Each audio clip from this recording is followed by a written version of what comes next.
Life ain't luck, man. Life is hard work. Life is faith.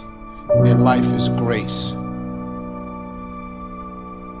Faith without works is dead. You just keep the faith and work really hard and then ask God for as much grace as He can give you. Grace is God's unmerited favor.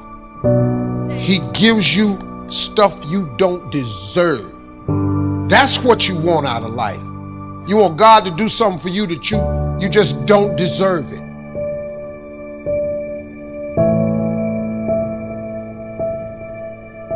If belief is a construct, then like any other construct, it can be manipulated and changed. And at any moment, this is so important, at any moment, you can choose to believe something new about yourself. Now, the weird thing about belief is as soon as you change that belief, it becomes true. If you think you're dumb, guess what? You're dumb. And if that's the game that we're playing, if I can construct my belief system, if I can choose at any moment to believe something that's more empowering than I was believing the moment before, and that will actually find its way into my actions.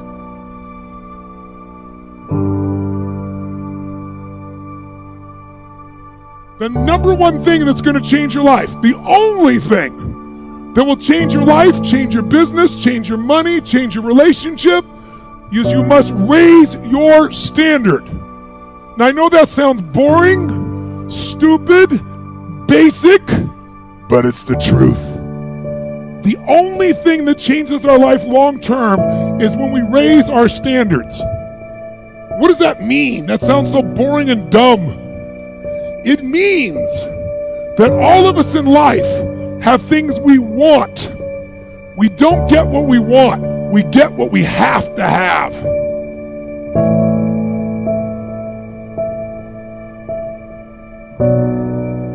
He said justice is when you get what you deserve. Mercy is when you don't get what you deserve. Grace is when you get what you don't deserve. And you hear old people say, all I want is a little more grace. I just want some grace. I want God to give me a house that I don't really deserve. I want Him to give me a lifestyle I don't really deserve. See, that's a problem with people. They think they deserve something. No, you don't. I work really hard. Everybody work hard. You just need some grace, man. Need God just give you something that ain't on the vision board. You just need God to give you something that you didn't even ask for. That's when life get real special for you. All I want is a little more grace. Like I got a vision board, right? But I ask God that His will be done in my life. Because what I can want, it can never compare to what God can give. You see what I'm saying? So you can want all you want, but if you line up with the will of God, what God has planned for you is way better than anything you could ever plan. That if I want to become the person that I want to become, I am going to pay a price. And to me, the question that we all have to ask is, who do I want to be? What do I want to become? And how high of a price am I willing to pay to get there? And I will pose to you that the people that you most admire, the people that have achieved at a level that you want to achieve, they are no different than you. They simply know what they want to become, and they're paying the price to get there. That's it. Right now, between me and the person I want to be, between you and the person you want to be, there is a gap of skill set, and that's it. But once you know your mission, and once you believe that you can accomplish anything you set your mind to, then you can do the extraordinary. If you're trying to become something, you need to know what that something is. And then this is the most important piece.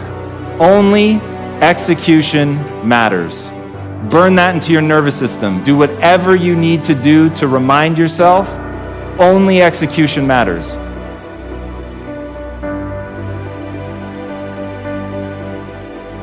We all get what we tolerate in ourselves and other people. But when you're no longer willing to tolerate something, that's when your life changes. The difference in people is their standards, period.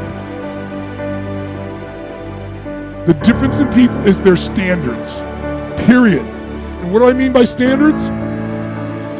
Everyone in the world has a list of things they think they should do. I should lose weight. I should work out. I should spend more time with my kids. I should work harder. I should make more calls. I should. And then you know what? People don't do their shoulds and they get mad at themselves and they what I call should all over themselves. They beat themselves up about it.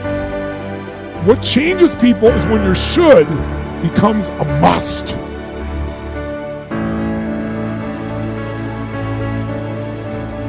When suddenly the thing you said should happen has to happen.